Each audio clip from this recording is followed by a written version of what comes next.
Welcome to the Grand Review. This is the show that's all about movie news and reviews. I'm your host, the spineless Saurus, Garrett Ray.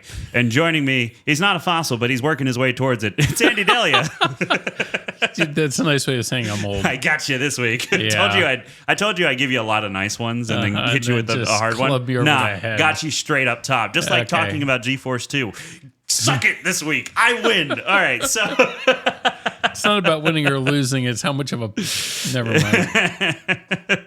Well, if you've never joined us on the show before, first off, I talk about G-Force 2 every week. I hope to will it into existence. Andy does not. No, not at all. But we also do a movie review every week. So we'll do a spoiler-free review right up front, and then we'll do a spoilery review after that. There will be time codes down in the show notes you can jump around to. And if you're listening on Spotify, you can join in on the fun by actually voting for what you thought about this week's movie, good, bad, great, or terrible. Yes. Those are the only 4 options. Do not try to play the system. We have not allowed for any changes to it except for when Andy cheats. So that's only us.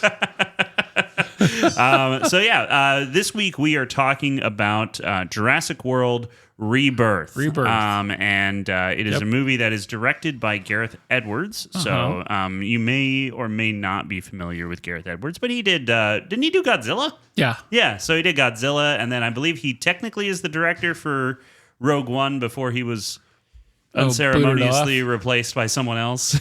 Yeah, I don't even remember who directed Rogue One at this point. Yeah, I can't remember I remember liking Rogue One. I thought that was pretty good. I liked Rogue One for the most part, but also it didn't feel like a Star Wars movie as much as it felt like a war movie. And I think at the time that threw me off because I have this very specific idea of what Star Wars is. But I've come around on it quite a bit. I'm probably the only person that likes the Solo movie, too. I was fine with most of Solo, except for the fact that they, for some reason, had to insinuate or insist upon the idea that Lando Calrissian likes to have relations with robots, which is just so stupid to push as like a main point of his character.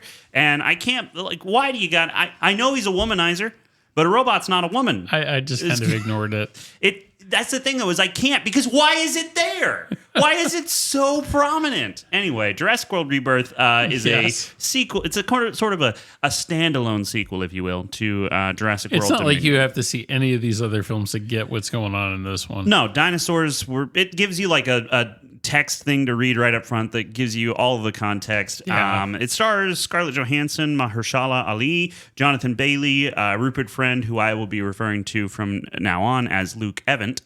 Because he isn't Luke Evans, but looks like him. Manuel Garcia Ruffalo, Ed Skrein, and some other people, whatever.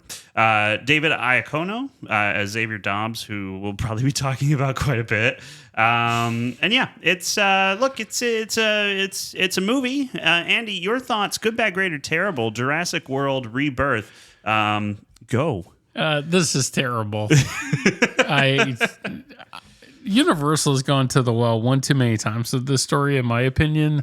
And just to be clear, we're in spoiler free right now. Story is just stupid. Like, there's no other word for it. I thought it was too long. But if it's over an hour and a half, in my opinion, it's too long, or at least for this. It's sad when like the highlight of the film is the Christopher Nolan trailer for Ulysses, or the Odyssey. The Odyssey, sorry. Wait, the President? S. Grant? Now that's a Christopher Nolan movie I'd watch. I wish. I would like the closest that we've gotten to that is Gods and Generals, which I like both that and Gettysburg a lot. Because I'm a sucker for anything Civil War related. Even Cold Mountain I really liked. I haven't even heard of that one. Really? No. Yeah, Jude Law, Nicole Kidman, and Renee Zellweger. Huh. No, it's a Civil War film. And it's really good. Cool. Yeah, I know I watched the one with Matthew Broderick and Denzel Washington. Well, that's not Glory. Oh, yeah. No, it is Glory, yeah. That Matthew Broderick. I thought you said Matthew Modine there for a second. No, I have no idea what Matthew Modine's Glory. The Free State of Jones was really good, too. That was another one. Are you trying to avoid talking about Jurassic World? There's not much for me more to... I hated it. Like, I know everybody's flocking to see this movie this weekend. I just did not like it. There's just stuff about this I couldn't stand. So anyway, but we'll have to talk about it in spoilers. Right. So really good. Yeah. Look, I'm sitting in the bad camp. I don't know if I'd necessarily go all the way to terrible because The VFX on it's pretty good. That stuff still holds up. I think that there's. I'm hoping that I'm remembering this is from the movie and not something else I watched recently. But there was one shot that I saw sometime in the last couple of days where I was just like, "Ooh, that was pretty rough." I think it was in the movie where there was just one green screen shot on the boat where, because it looks at Jonathan Bailey's character as they're on the front of the boat, and then it looks over at Scarlett Johansson, and the movement is something's just wrong about it. Right. And I just remember going like, how did that happen? Okay. All right. I don't know, but it's I think Universal rushed this too. Why though? Why rush it? To get it out for a summer release when they really when their other film this summer is Megan. Yeah, I wish it had done better. Honestly, I liked Megan 2.0. I know you did, and just like there's many a show a day where just nobody's in it. Yeah. Like we're lucky if we have like 2 people for the 7:30 show. Well, not so with Jurassic World Rebirth. This has had in its first weekend $318.3 million. Yeah, which means it has at 180 million. You double that technically for the budget. Yeah, although global. some people say triple what the budget is for budget plus advertising costs. Right.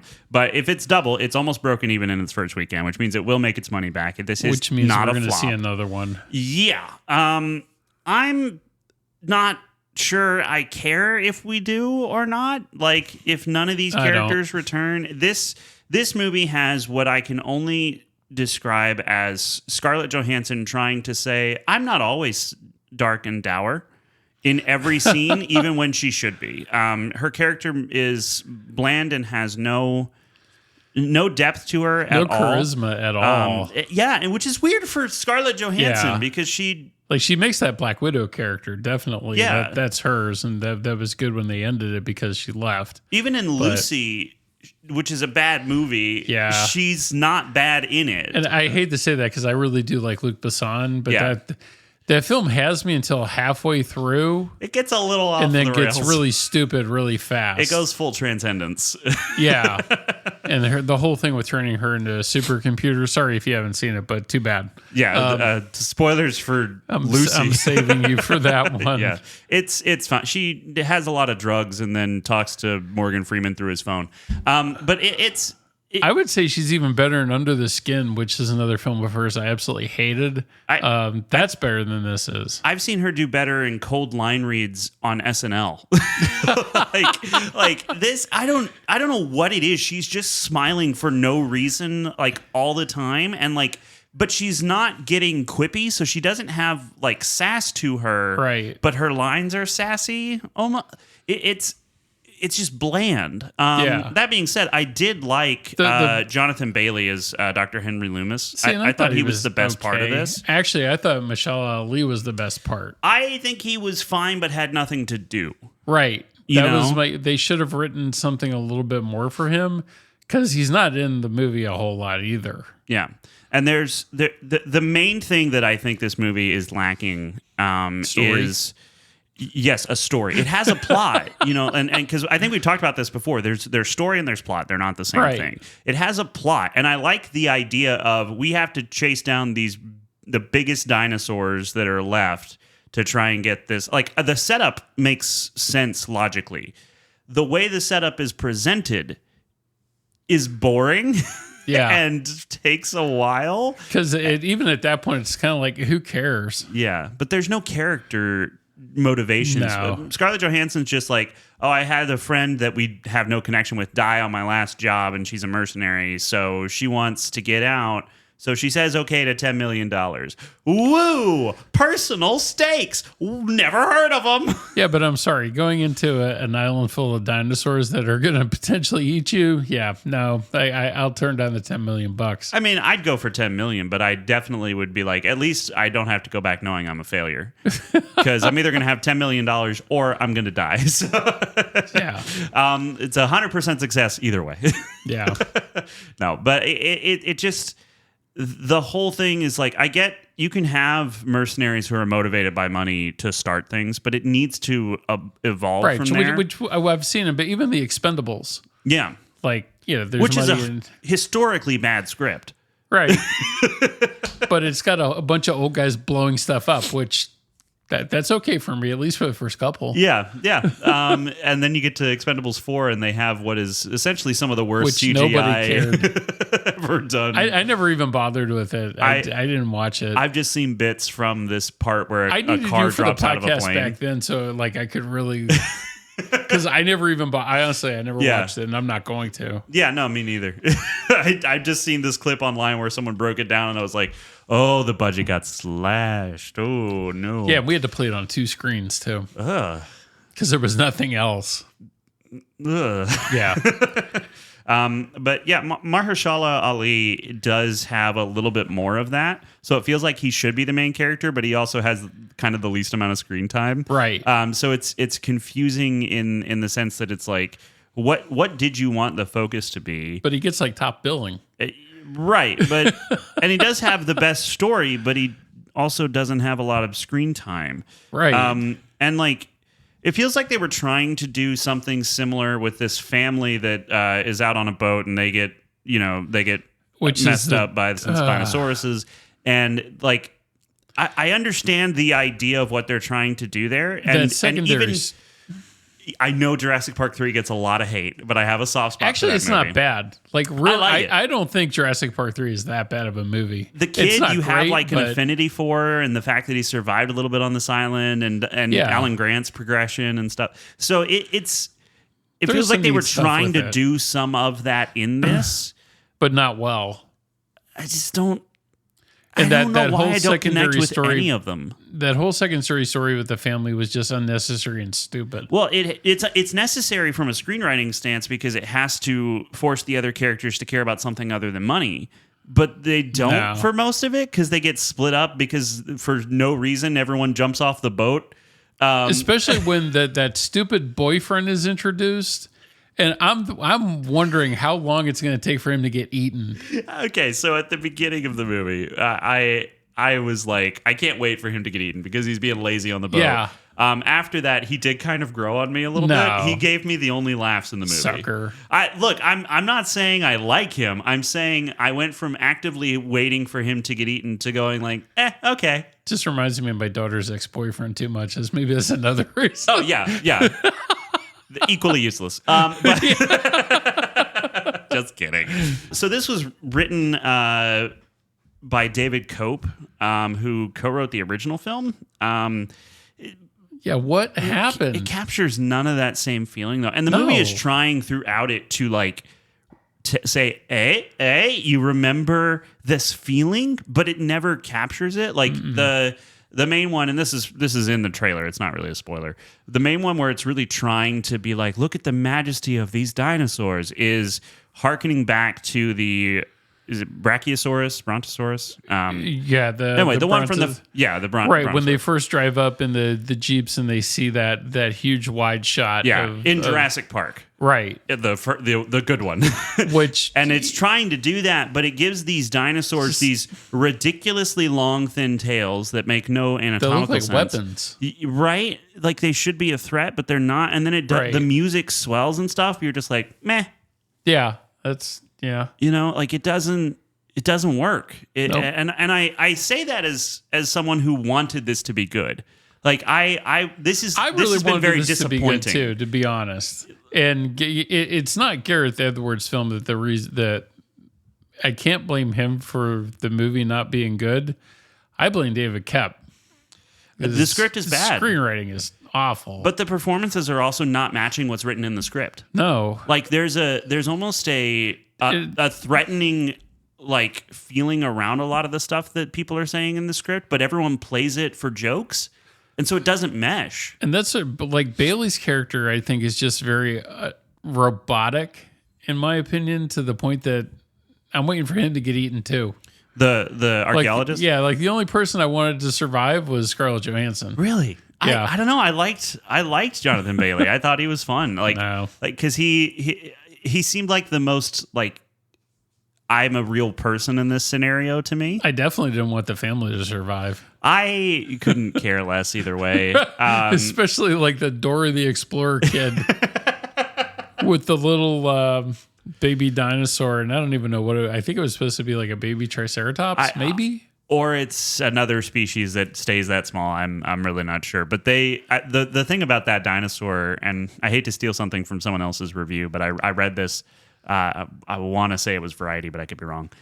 They said the movie half-heartedly tries to get you to care about a little dinosaur named Dolores, but even that it's not committed to. I'm like, yeah, it's really not. It's not. It just kind of comes and goes. Like this is one of those movies where if you turn your brain off, there's enough entertaining stuff and like, oh, there's peril and how are they going to get out of it? Ooh, but if you're thinking about it, which it kind of feels like it wants you to take it seriously. See, and that's my problem. And we talked about this after we came out of this initially. Like, Universal has Megan and this as like their big summer films. Now, at least Megan, for as much as I didn't like it, didn't take itself very seriously at all. No, and not it was at all. Obvious. Yeah. And for that, you can definitely have fun with it. Yeah. This movie takes itself way too seriously, and you cannot take it seriously at all. Right, because the characters aren't taking it seriously. Right. Because the script doesn't seem to be taking it seriously. But it insists upon itself. I don't remember what I think that was a Red Letter Media reference. So I mean, I liked Dominion better than I did this, and Dominion was not a great film by any means. I disliked Dominion so much, but I was more bored in this one. See, I didn't hate Dominion. I just thought they came up with 2 or 3 great scenes and built an entire movie around it. Yeah, that was what annoyed me about it. And that's when you can tell the difference between the actual meat of the movie and the connective tissue that they've artificially grown in a lab to put it together. I'm like, ugh. And that was how I felt about Dominion. This one feels like they had a plot-wise, it's fine, but no story. But there's no story because they forgot to put that in, and like this whole. It's playing this idea of do we give these samples over to the medical corporation or do something to help the world, and like they just bring it up twice and they're like, and there's your character progression. I'm like, that's not how it works. I did like the corporate guy. Oh, never mind. I didn't say that for spoilers. But yeah, overall, like it's bad. I'm sorry, but it is, and I'm very disappointed in that because I wanted to. I'm the target audience. I'm the 5-year-old child who likes dinosaurs stuck in a man's body. No, and I was hoping, like the advanced screenings for this was over a week before it actually came out. Yeah. And the advanced word on it was, this is stupid. Yeah. And I was hoping just people were being a lot more critical about this than they needed to be. Yeah. Until I actually saw it. Yeah. And then I was like, yeah, I understand why this is getting all the bad press. It really sucks when the angry people are right about a movie. Yeah. Like I was with Lilo and Stitch. Anyway. I kind of have to side more with you on that. The more I thought about that film, yeah. Yes, come over to the dark side. I didn't know. That's my line. I live in the dark side. Oh, goodness. All right. Well, I guess we should get into spoilers then. Yes. So your favorite part was where the guy what?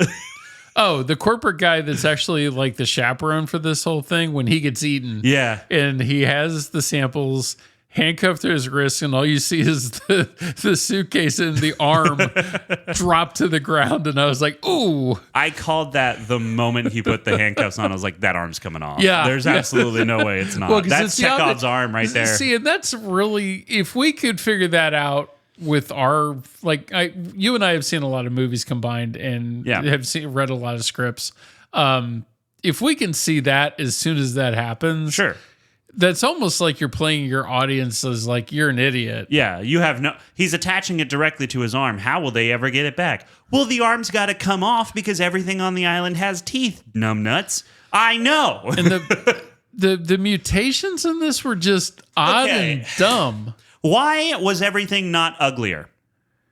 Because like even the main thing that they're supposed to be terrified of looked like a cross between Alien and a dinosaur, and it didn't make any sense. It's like it's trying to invoke the alien feeling because that's a terrifying design. But what it really looks like is a dinosaur who bonked his head real hard the night before and just has one of those comic bumps on his head. He looks like a beluga whale who just happens to walk. Like, and he's not looks intimidating. Ridiculous. It looks dumb. Why is that the design? Why doesn't it have like there are horrifying mutations in nature that you can pull from. Giving him a little boop on his noggin is not horrifying. I don't understand why they just didn't bring back the one that they made for Jurassic World before. Yeah, the Indominus Rex. That's it. That thing's terrifying. Right. That's a great design. That's a great evil looking dinosaur that you have to be afraid of. Yeah.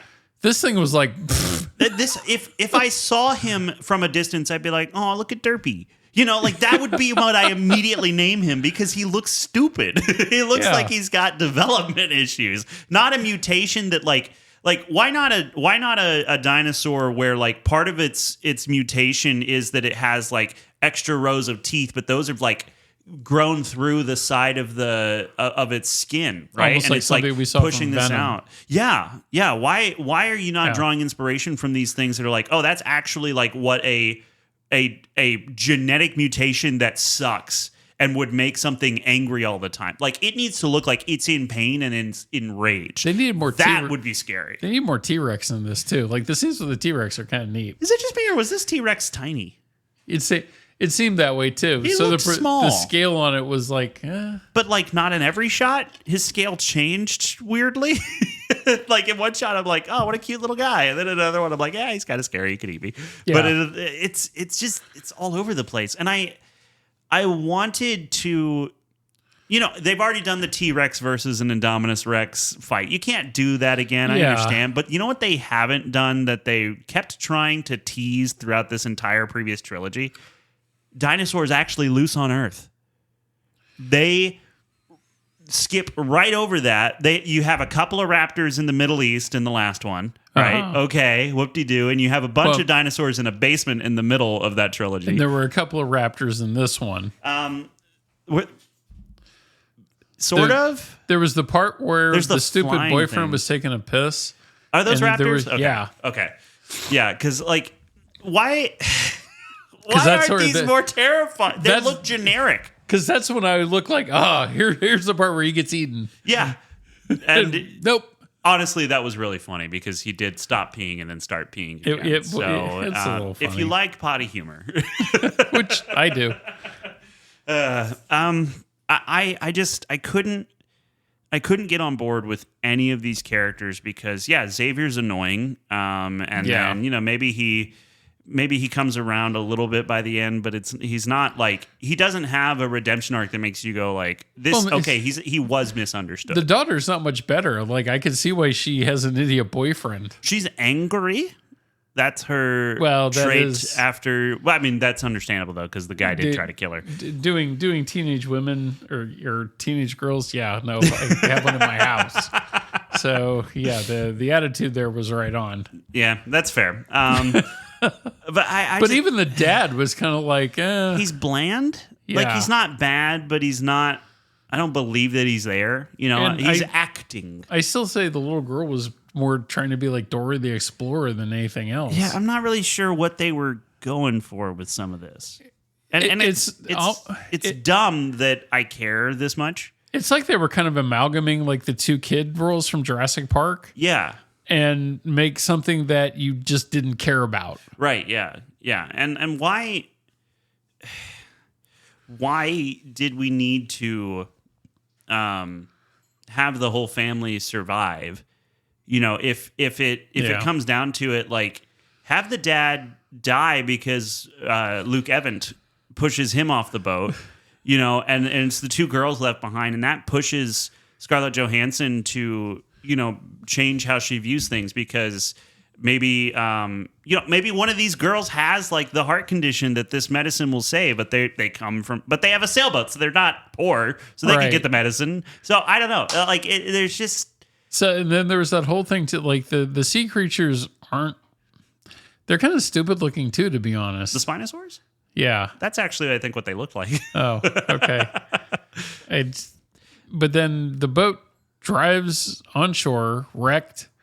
And then it was like, yeah, how do you plan on getting off of this island now? Right, yeah. But then, because they didn't reveal that there was a helicopter coming and these other steps down the road, which I guess are supposed to be like, oh, well, there's how they're going to get off the island. Because initially I looked at that scene and go, well, that's genius. Now you can't get off. Right, but then there would be stakes, which we cannot have. Like they have to find a way to contact someone, but instead they make a point of everyone saying that Scarlett Johansson has a backup plan 9 times because they all have to go, you have a backup plan? I have a backup plan. She has a backup plan? She doesn't get out of bed without a backup plan. Backup plan, backup plan, backup plan. And it's just like, we get it. But Yeah. why was that not part of the brief? You know, you told us everything else. Why? It's withholding things not for a reason. It's just doing it so that you go, oh no, what do they do? And then you go, oh, okay. And then it's like, but there's still dinosaurs. I'm like, why did you take away some of the tension for no reason? You know? I did like that they brought the spitter back. Yeah, he was great. Yeah. just for a second. Yeah. I was hoping he'd eat somebody, but it's not even that I needed everyone to die to be entertained. I know that's your thing. I did. Yeah.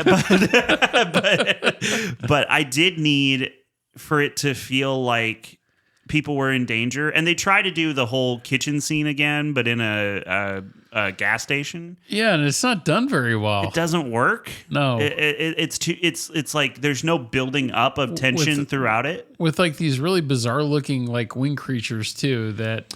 So those almost were interesting. Almost, but not quite. Right. You know, like they look like generic designs. I think they're specifically what I'm thinking about when I say like these monsters look generic. That's the thing. It's just like it's like an eel with wings almost, I guess. Kind of. And like the term the Quetzalcoatl is actually something that existed. Yeah. But looks nothing like that. No, is that what they called him in the movie? Yeah. I didn't even hear that part. Yeah, I'm pretty sure that's what they call, or else my old bad movie images are just coming back to me. Like there was a movie called Q. Oh, yeah. Which was a Quetzalcoatl, which was living in New York City, and a guy that was feeding it people. That sounds much better. It's at least it's a lot more interesting, and a lot more to laugh at than this was. Yeah, I caramba, man. Like, how did this end up so bad? You know, it doesn't make a lick of sense that this doesn't have more to it. So the question is, you know, when are we going to hear that there's a sequel, which is inevitably coming because this is a cash cow for Universal. Yeah, right after we finish recording, they'll be like, "Yeah, we did so amazing. We're going to do 6 more of these. Gareth Edwards is back, but we're gonna kick him out halfway through production on each one." But where's did they bring Scarlett Johansson back, or did they just go with a brand new story? Well, she doesn't have any money because she didn't give the samples over to the pharmaceutical company. Oh. So there's a reason to bring her back because she's only motivated by money. I did like that Jonathan Bailey's character. He mentions that he was tutored or he was apprenticed to. Yeah, I wanted to say Alan Tudyk, but it's not right. It's Alan Grant. Right. So I was like, well, they make some reference to the original one. Sure, yeah. And I think there were some other things where I was like, but I can't remember what any of them are now. I just don't think they've never gotten it as good as the original one. No. Like Spielberg really crafted, like there was a good source material for that to begin with because the book to that is really good and is really engaging. Spielberg carried that over to film and did it very well, I thought. And even the kids in that weren't annoying. Like you didn't want to see them get eaten and you wanted to see them live. Wasn't it Kirsten Dunst? No. That's it's another girl that ended up in a movie called Angus when she got older. Did she have beef with someone? No. It's kind of a dumb, like teenage rebellious movie. So yeah, you don't need to see it. Yeah, that's fine. I did the viewing for you. Thank you. Appreciate it. But even... Oh, I can't remember the other kid. It's Jonathan something. It starts with an M. Yeah. He went on to do some other things too. Radio Flyer, I think, was the one that stood out the most. Oh, yeah. Yeah. I forgot he did that. And he was in the original Presumed Innocent. Huh. He was the little boy that was on the stand for child abuse. Wait, meaning he abused another child? No, like he was the abusee. I see. Okay. I was going to say, that's just called bullying. But even, you had Samuel L. Jackson in that, Wayne Knight. Even Wayne Knight, that's not very likable, is at least like funny to watch and watch the spitters like tear him apart. Yeah. That's the one guy out of that movie that you did want to see get eaten. Absolutely. But, Laura Dern and Sam Neill and everything and of course Jeff Goldblum, everything just aligned for that film. And they, in my opinion, never just really got back to that. Yeah. The second one definitely is not my favorite. I think for me, it was like 1, 3, 2 was kind of my favorite of those original trilogies. And I honestly hadn't seen the third one until a couple of years ago when you actually told me it was worth watching. Oh, really? Yeah. Okay. And so I sat down and watched it. It's just like, there's this greedy young kid who thinks he can take an egg and that keeps things happening. Like, right. There's actions and consequences. Uh-huh. That's not in Jurassic World Rebirth. Right. There's actions and then there's the next plot point. There's no consequence. Even the Jurassic World ones, I don't mind Chris Pratt. I don't mind Bryce Dallas Howard. I really like that first one. After that, I'm put off by the other two for the most part, but the first one I really enjoy. Yeah, I mean, there's like the whole thing with the raptors and kind of training them and the blue story. Mm-hmm. Like it wasn't horrible to me, but again, it still just never captured the magic that like the original Spielberg one had. No, but it did get much closer to it than this one did. Yes. Yeah. Like, man, maybe it should have been Jurassic World, just abortion.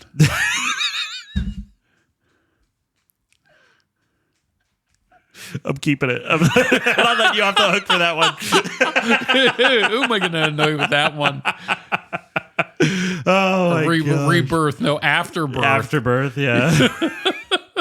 The goo that no one keeps. Except in 28 years later. Oh, my goodness. Because even like 20 years later was much more interesting than this was. Oh, by a long shot. That movie's great. Yeah, this one, I'm trying to think if there's anything that's like worth bringing up from it, but it just... there really there's isn't. another island. Like, how many islands did InGen have? Why is there another new one in every new movie that's never been mentioned before? They're just throwing stuff at the wall, and it's a stupid thing to do when... I know it's like, well, we don't want to go back to the same island because that'd be boring. I'm like, maybe do something else then. Sadly to say, though, it's working because people are coming out in droves for this thing. Why do we not have a New York set dinosaur movie? Yeah, it was called Godzilla. Which one? The Matthew Broderick one. Okay, never mind. That's a bad idea. Because that's actually what that film turned into. It was Jurassic Park. Yeah. I don't know. If I cared about the characters, the fact that there's a new island and stuff wouldn't bother me. But the fact that I don't care about the characters means I'm thinking about those things. And I would agree with that. And I wanted. They have promised many times dinosaurs across the world, Jurassic World, and they have never delivered on it truly. Nope. And now they never will because they've jumped forward 17 years and gone, oh, the dinosaurs couldn't survive, so they just like died, bud. Sorry about that. Back to the islands, yo. And it's like, first off, what was that accent? Second, why did you skip the part that was interesting about what you set up? I at least want to see like a city where everything is like dinosaurs are incorporated. Right, yeah. Like maybe we just want to watch Dinotopia. No, I wouldn't go that far. I'm glad you got the reference. I did. Yeah, that's a bad one. But like, the whole, and the thing is, like, the main difficulty in this movie doesn't even seem to be getting the samples. It's just you don't care about anybody in the film at all. Right? Yeah. And why wasn't a giant herd of like the biggest dinosaurs to ever walk the earth, bigger than anything we've ever seen in this franchise, not a threat? Like, why didn't they stampede? Why didn't the D-Rex show up and cause a stampede and cause havoc that way? And they almost lose them all. And then it's like they all run down that way and they're being blocked, but there's one that they can get a sample from, but they have to like maneuver around the D-Rex. Like, something. I don't know, something. Instead, it's just like, da da na na na. We're not trying hard. Don't think about it or you'll be sad. It's just like, I'm cutting that, but it's just like, it's, there's no difficulty to it. And that's one of your 3 main plot points. So what are you doing? The answer is nothing. Yeah.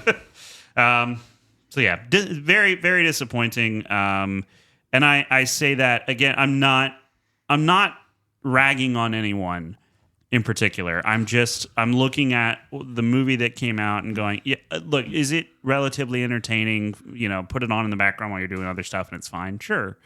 But there's other stuff I would much rather watch than this in this franchise. Yeah. That, you know, I'll put on Jurassic Park 3 and watch it again after I've just seen it rather than watch this. Right. Because there's more to love about that. And I'm really disappointed in that because I really wanted this to be good. And I wanted Gareth Edwards to have a home run both financially and real, like movie making. But yeah, like it's a decent movie and period. But this isn't not. This isn't it. Yep. Apparently, though, people still like their creator, so good for him. How has he only done 1, 2, 3, 4, 5 movies? He's kind of picky about what he picks. He should be pickier. I guess he doesn't need to eat that badly. Anyway, on to news. Okay, the news. The news is good. It's good to go to. So, first off, Ballerina, which we saw, loved, and no one else saw. It is dancing its way towards the top of the paid video on demand charts. Apparently, I kind of figured that would happen. So, it's so nobody wanted to see it in theaters, which was a shame. But they're willing to watch it on their TV sets. Yeah, which is you missed out. If you did it that way, you friggin' missed out on that flamethrower scene because the sound in a theater and the visuals, oh my gosh, I think I might have peed myself a little bit with excitement. Don't worry, the seats are cleaned after every show. But it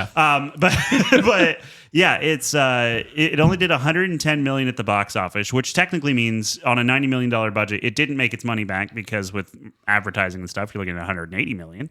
But on video on demand, people are buying it and watching it. So hopefully we do get more of this because I think Ana de Armas is more compelling in that movie than Keanu Reeves is in literally anything he's ever done. I would think there would be more hope for like a series or something solely for Prime or somewhere along those lines. Yeah, unfortunately, I want a movie. I don't think they're going to gamble on and like I know Lionsgate halted John Wick 5 like as soon as this. Oh, did they really? I think so. No. That was the rumor that I had read. I don't know if it's true, but because the returns on Ballerina were so bad, they weren't sure that they wanted to go back to John Wick. And if you saw the John Wick 4 and the way that it ended, it really doesn't need another one. Yeah. Like there's a reason to end that the way it is. And it's really good the way it is. Like they don't need to go any further, in my opinion. Yeah. Well, I still haven't gotten there. I've watched the first one and I've watched Ballerina. And between the two, I like Ballerina more. Like by a lot. You got to see the third one too that run parallel to Ballerina. Yes. Yeah. I need to see that. Two's pretty good too. I'll make my way through them, but we've been packing our house. So I put all the Blu-rays in a box this week and was like, oh, shoot. Yeah, I like that entire series. I don't care what anybody says. I mean, I like action. I'm a fiend for action. Well, the other spinoff from that too that they were planning on was the Asian guy from number 4 that's blind with the sword. So it almost kind of doing like another Zatoichi. Oh yeah, that's right. Yeah. That there was plans for that, but I don't like I said, with Ballerina kind of bombing the way it did, who knows what Lionsgate's going to plan there for the future. Is it just me, or do people generally buy tickets for the worst stuff? They do. That's how why? That's how Paul Blart Mall Cop became like the number 1 film like when it came, because I think people were just so starved for entertainment they would go see anything, and in that case they did, because that movie's awful. It's not good. And Jurassic, it's not like there hasn't been other things out this summer to push people to see this more than anything. that's kind of, there's been other good films out. Sure, yeah. Even smaller films. Like Jessica and I went to see The Materialists, and we thought that was a great little movie. It was a very honest look at dating in the modern age. Does that have Anne Hathaway in it? No. No, it's Dakota Johnson. Right, which actually I don't mind her in this. Oh, okay. And there's an angle to that story, too, that gave it a lot of realism and truth that you don't think about with like modern dating. That was very interesting to see. Pedro Pascal, always good. Yeah, he's in that. Who is it? Chris Evans is the other lead. And he's good. Like better than that than Red One. Chris Evans can be good. Yeah. Like one of my favorite movies is Before We Go, and it's actually a movie he directed. And the whole thing's set over a single night in New York, and this woman who he's trying to help while he's avoiding his own stuff, and they kind of like learn from each other, and it's like a really sweet movie. Even the Losers, like I like. Yeah, him even that. in the Losers. Because Losers is a low grade A team. Yes, but it's actually a great little movie. And it's so cool to have a movie named after me. Honestly, like I got to dig out that poster for you and give that to you. Oh, that'd be fun. But yeah, it's sad that people don't go to better movies. Honestly, no. Like it's truly really, really bad. Speaking of really, really bad, The Old Guard was a movie on Netflix that for some reason people really liked, and there's a second one. I wasn't one of them. I thought it was the most bland, nothing piece of crap. Like it was just. Yeah. I'd rather watch Jurassic World Afterbirth. Rebirth. That was on purpose. I love it. That's great. Well, apparently, Victoria Mahoney, who directed, I think, the first and the second one, if they do get a third one, will not be returning for the sequel. So if that was something that you cared about, you were the only one. I didn't like the first one enough to actually want to watch the second one, so forget it. I just don't care about it. And it's just like replete with a bunch of like, new age garbage that I'm just like, I have no interest in. Yeah. And this whole line of thinking and how they approach the world. It's like, this is the kind of crap I see on TikTok by people who think they should be licensed therapists. Yeah. But are instead advising people that they should like free bleed and whatever else that Right. people on TikTok advise people to do. It's insanity over there. Predator Badlands. The director, to speak about something more fun than Dan any Trachtenberg. of that. So Dan Trachtenberg, he has kind of given a little bit of information about the film's Weyland-Yutani connection, which is, correct me if I'm wrong, but that's the alien world, isn't it? Weyland-Yutani. So. That's because it's not. Yeah, I don't think that's a Predator thing. That's Alien. Trachtenberg. Oh, Weyland. So the corporate. Yeah, that's Alien. Mm-hmm. So he's definitely winking his way towards a crossover at some point. And I think if you got Fede Alvarez and Dan Trachtenberg together, I'm good with that. I'll pee my pants again. But Trachtenberg told Empire, I always wanted no humans in this movie, so I thought it might be fun to have the Predator with a robot. Then I thought, I know a company that makes robots. So Thea, which is the lead character in this that's played by Elle Fanning, is actually a robot. I kind of figured that from what I saw in Vegas. Yeah, so he said that the Predator and the robot make for a fun mismatched pairing. One talkative, one iconic. Which laconic? Iaconic? I think it's laconic. Oh. Hold on. I'm going to use one of them fancy lookup things on my computer. Laconic, using very few words. I just want to see how they link it to Killer of Killers. Everyone's going to be unfrozen and we're going to get a cool battle.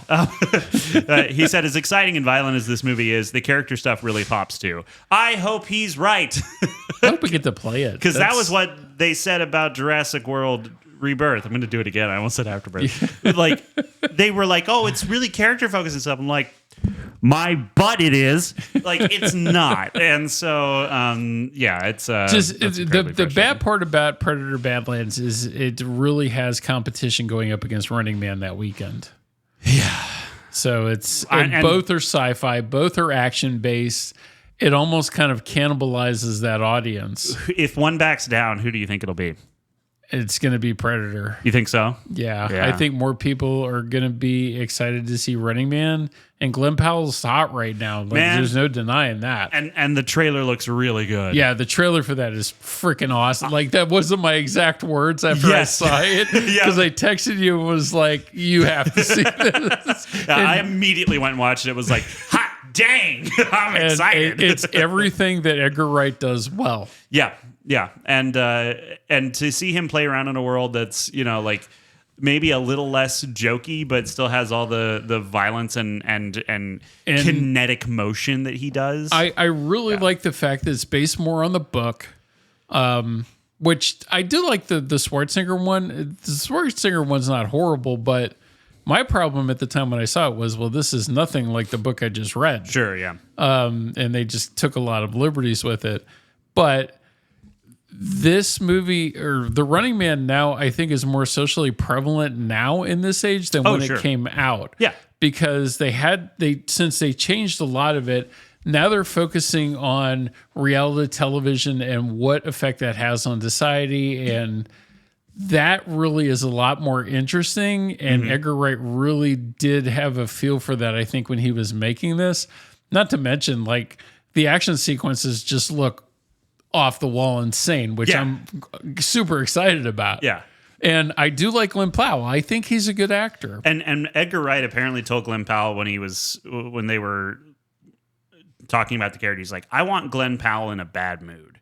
Like, I want you to be you, but grumpy. And he went on to say, like, watching him have a bad day is a lot of fun. Yeah. Like, that was basically the I'm paraphrasing, but once I think that's gonna knock Predator like in the dirt.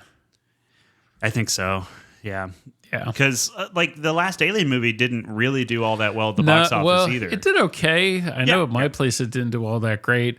I think the problem with Romulus, for as much as we liked it and as much as good that we thought came out of that, everybody had gotten so many bad Alien sequels that I think they just threw up their hands and was like, another one? Why bother? Yeah.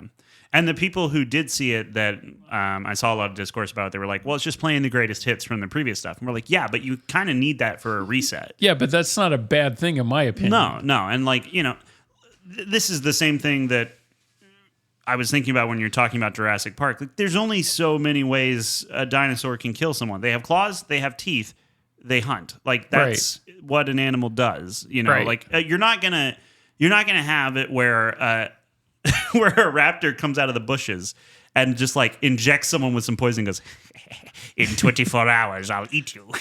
And like disappears back into the bushes. Because that's not what they do. Yeah. And aliens are, they're intelligent.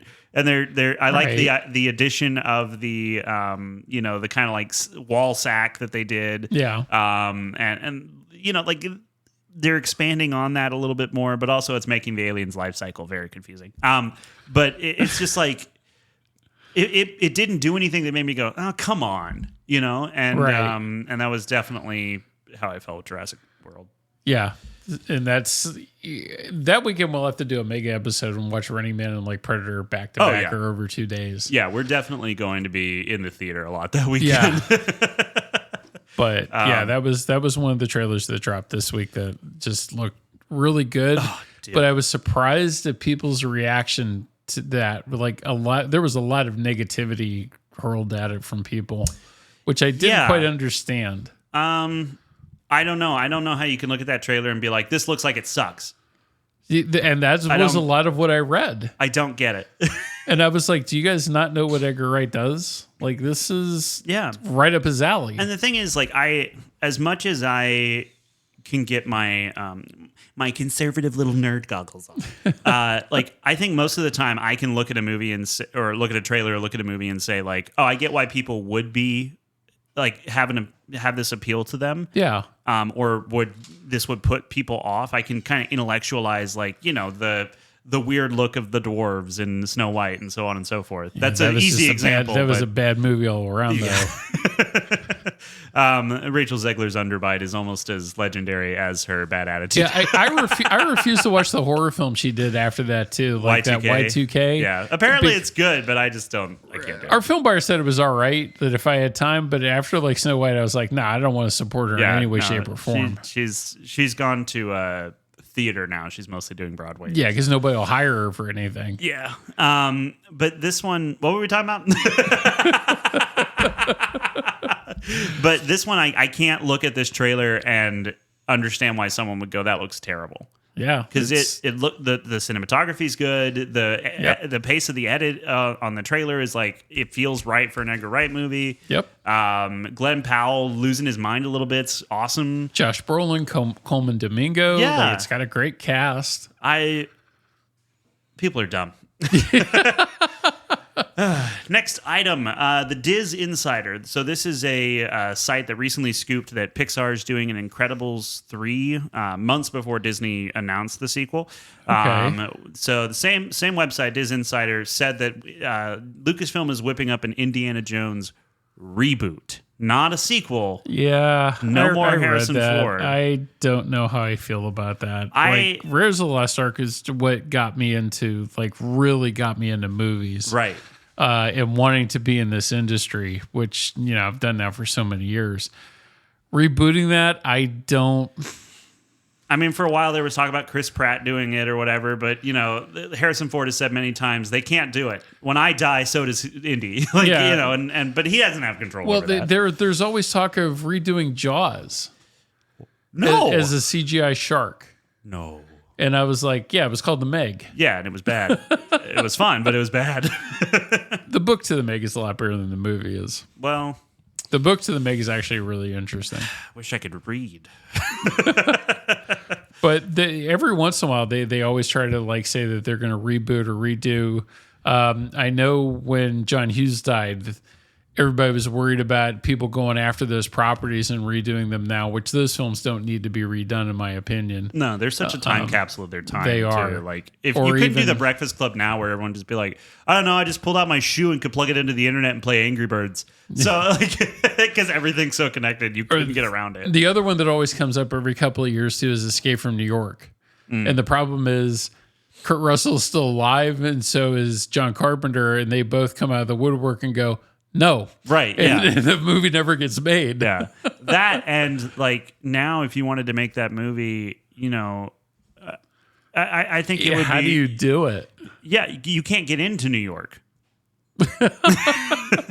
And even I even like Escape from LA. For as cheesy as kind of off the wall it is, it's exactly what John Carpenter wanted it to be, because he initiated those films to be a Western. And the second one definitely has that feel to it that I really liked. And even though it's silly at times, especially the surfing scene in that. Yeah, I've seen that. But Peter Fonda's in that too. Yeah. And it's kind of cool to see all that. Yeah. Not every movie has to be The Godfather, Right. And I know that sounds crazy coming from the guy who literally screamed over Lilo and Stitch, but they don't all have to be. Lilo and Stitch has to be, because it already was, and how dare you. But you can have dumb fun movies, that's fine. Yeah, but then there's Fast and the Furious that is pushing the bounds to that. Honestly, I'm on board with it now. Really? I don't know why, but something has switched in my brain, and I want to go back and start from the beginning and marathon through the entire series just to see how unhinged it becomes and where different things happen. Yeah, it does. Because I listened to someone recount the stories, and it was so funny listening to someone just go, oh yeah, by the way, now they're in space, and Roman is there. We don't know why. He's basically useless, but he shows up. And everything about it was just this is so dumb. I think it'd be kind of fun. Well, and then do you have this as the news? What's going on with Vin Diesel has come out and said April of 2026 is going to be the last one. They're bringing Paul Walker's character back because it's going to be Paul Walker's brother, and they're going to superimpose Paul's face onto him. I'm sure it will look seamless because it already did in Fast 7. Yeah. And they can do that. But also, and then they're saying Vin is really coming out and saying that this is the last one, And the rumor is too that it's going back to being about street racing.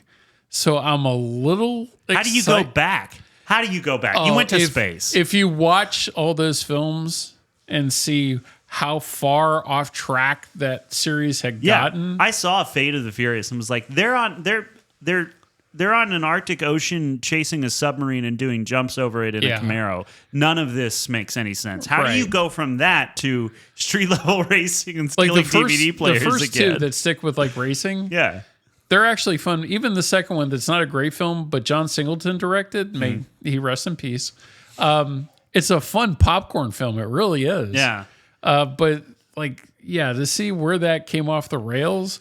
So there's a part of me that's a little interested for this next one, but also the memes already like making it look like Weekend at Bernie's is really funny.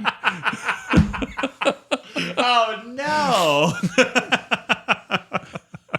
Yeah, I mean that's so yeah. Well, you know where I hope they go to space next? What? Not in the Fast and Furious franchise, but instead in The Devil Wears Prada 2, which is going to be coming out soon. Meryl Streep, Anne Hathaway, Emily Blunt, and Stanley Tucci are all returning, along with Kenneth Branagh to direct.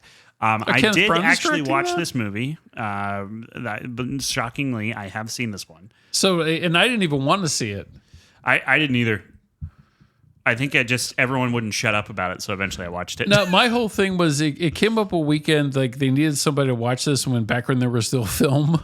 And of course they asked me because I'll sit and watch anything most of the time and get paid. So I was like, yeah, I'll watch it. What the heck? And because I know nothing about fashion, like obviously from the way I dress, I know nothing about that. I can't judge you. Look at how I dress. The only other film I had seen was Robert Altman's Ready to Wear, which was initially called Pret-a-Porter, but American audiences are so stupid they had to change the name of it. And it's about the fashion industry. And I hated that film because I don't get it. Yeah. So watching another film about fashion to me at the time was like, But I really enjoyed that film. It's one of my top 10 that I could go to probably anytime. Really? Watch that and still enjoy it. Yes. I don't remember it that well, honestly. I remember going like, that was all right, actually, but I didn't. Stanley, too, like the secondary characters in that, and Meryl Streep is fantastic. She is fantastic. But Emily Blunt and Stanley Tucci in that too. Like they're really good. And Adrian Grenier. Wasn't it Emily Blunt's first movie? Yeah, it was. Now she's Mary Poppins, y'all. Yeah. That's crazy. You not a fan? I don't like the original Mary Poppins, so okay. I did not bother with the reboot, remake, whatever you want to call it. Okay, yeah. Julie Andrews is a treasure, whether you like that movie or not, though. She's I like her voice in the Despicable Me films as Gru's mother. Oh, yeah. She's awesome. I love her so much. Yeah. Yeah, production's underway. Whatever. Shoes, red, pitchforks. Okay.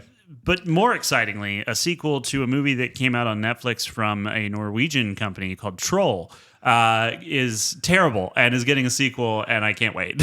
I thought there was Troll 2. Okay, no, so not that Troll, and also not the mockumentary Troll, which is another one of my movies that I go back to and really love. Or the one that I actually like, Troll Hunter. That's what I'm thinking of, Troll Hunter. That's the mockumentary one that I love. Yeah, that movie's actually pretty cool, dude. It's great, and you buy it, even though the CG's a little dodgy. Like you buy it. It's really, but at really least good. It's a really fun movie to watch. Yeah, and it's I love folklore. And I love the idea of trolls and changelings and these stories about, all of the ways people try to explain weird happenings.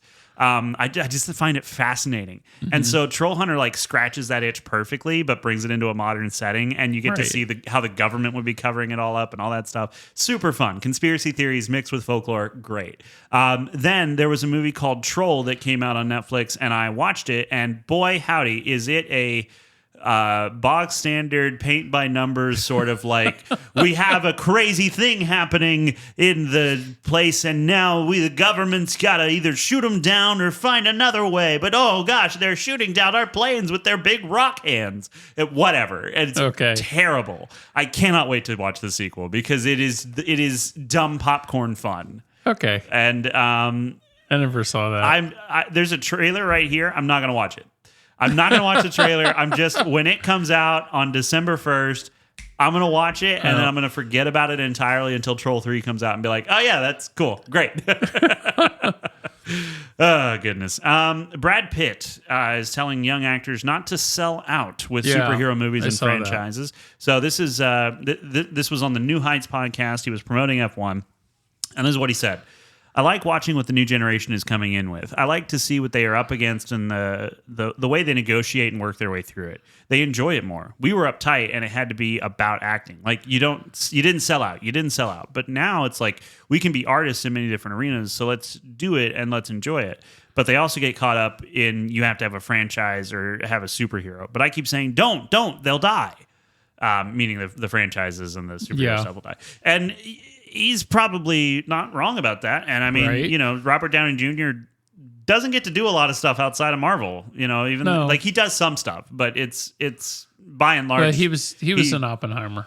He was an Oppenheimer, yeah. And then he did The Soloist. So like early on in his Soloist was a while ago though with Jamie Foxx, right? Yeah, like the beginning of his tenure as Iron Man, he did get to do more other stuff, and he did The Judge, and he's done some other really stuff good too. peppered through it.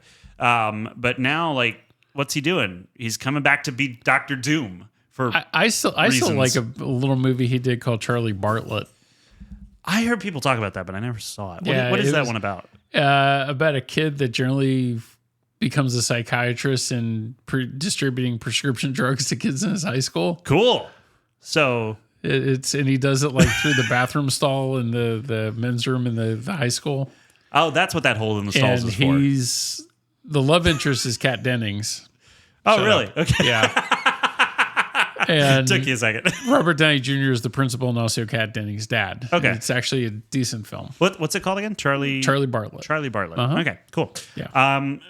Yeah, I don't know how you survive without having some sort of franchise or ongoing thing as an actor at this point. But Pitt also comes from a different time, He does. Like people, we've seen it time and time again. People are showing up for the franchises, even when it's Jurassic World Rebirth. So why didn't people flock to F1, which is another by far better film, better story, better acting, but is grounded in reality as well because, Formula One racing is a real thing. So why didn't it? Everybody made a big deal that it made $55 million, but in the scheme of Hollywood, that's not a big success.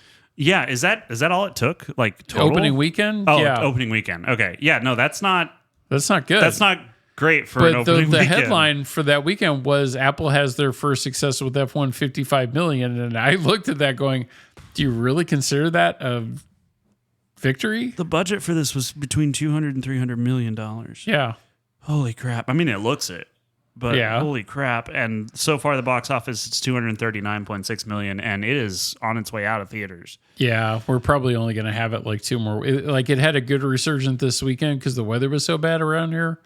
But next weekend, it's going to drop like a stone. Sadly to say that really by far is like one of my favorites of this summer. That'll probably be my favorite. Yeah. It's really good. It is. It's so good. I need to take Hannah to see it before it goes away. Yeah, I need to see it again too. Yeah. But I don't know why people don't go because I'm not an F1 fan. But I saw the trailer and just was like, I know nothing about race car in that world at all, but that movie made it fascinating. Yeah, and I do have a background in racing dirt bikes when I was a kid, but like we learned about racing a lot from my dad. And so I have that background, but I never cared about F1 before. Now I'm kind of excited for it. But like why is it that it can get my attention and your attention who you're not into racing at all, but like not get other people excited with the trailers that look so freaking interesting? And I pushed that thing. I know you did, yeah. Just because I thought it looked really good. That was my only motivation for that. Another, I want to make business happen for that film. But it just didn't happen. It's so odd to me. I really, Maybe Apple just has like the kiss of death with things, to be honest. But what if that was like or if that was Warner Brothers or somebody else? Well, Warner Brothers helped with the distribution on that. So yeah. I don't know. It's a fascinating and depressing thing to think about. That's worth your movie dollar right now more than Jurassic World is, in my opinion. Oh, absolutely. Go watch F1 instead. Yeah, 110%. Yep. All right, I have one more piece of news, if you will so indulge me, sir. I got two after you. Oh, well, hit me with yours then. Unfortunately, it involves deaths. Julie McMahon passed away this week, too, who was the original Doctor Doom. And he was in a show that was really big for a little bit called Nip and Tuck. Yep. He was one of the things I actually liked about the original Fantastic Four films, which are not good movies by any means. Yeah, but his performance is pretty intimidating. Yeah, and he was a good Doctor Doom, so I was sad when I read that. The other one that hit a little closer to home to me was Michael Madsen passed away. Yeah. And that man, I worked on a movie with him in Pittsburgh called Money for Nothing. Oh, yeah, I remember you. With John Cusack. And he was a really, really cool guy to hang out with and got to do that for a day. And, Tarantino used him a lot. Like, he's in Reservoir Dogs. He's in Kill Bill. He's done a lot of other films, too. And Thelma and Louise, like for a Ridley Scott film. And he was just a really, really good actor, I thought, and not well praised enough. And he's Virginia Madsen's brother, who was another famous actress. She's in the original Candyman that I like a lot more than that reboot. But I was really sad to see that he died. Yeah. So, well, may they both rest in peace. Yeah, thank you. If I can, I'd like to discuss one more death. Sure. Blade.